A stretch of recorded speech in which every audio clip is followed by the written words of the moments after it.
നല്ലതുണ്ടായിരിക്കുള്ളൂ. അത് 2-4 ഓഡീഷൻ നമ്മൾക്ക് കിട്ടുള്ളൂ. അത് കിട്ടിയ പോലും അവസാന നേരത്തെ എന്തെങ്കിലുമൊക്കെ കാരണം പറഞ്ഞ് നഷ്ടപ്പെട്ടു പോകും. അപ്പൊ എന്റെ ഫസ്റ്റ് പടം ക്യൂ എന്ന് പറഞ്ഞ പടം അതിൽ സെലക്ട് ആവുന്നതിന് എനിക്ക് 2 വലിയ പടങ്ങളിലേക്ക് ഓപ്പർച്യൂണിറ്റി കിട്ടി.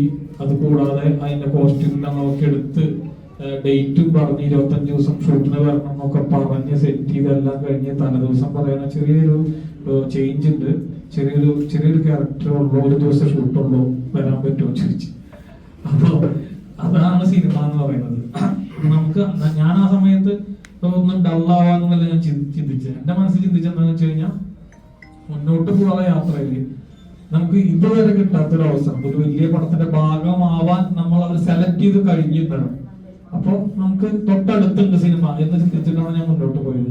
അങ്ങനെയാണ് ക്യൂവിന്റെ ഓഡിഷൻ നടക്കുന്നു, സെലക്ട് ആവുന്നു. പിന്നെ അതൊരു എന്താ പറയുക വലിയൊരു വിജയമായി പടം റിലീസാവുമ്പോൾ വരുന്നു. ഒരുപാട് സന്തോഷം എനിക്ക് ഫീൽ ചെയ്തിട്ടുണ്ട്. അപ്പോൾ ആ റിലീസ് ചെയ്യുന്ന സമയത്തൊക്കെ. അപ്പൊ ഇവിടെ ഇരിക്കുന്ന ഓരോ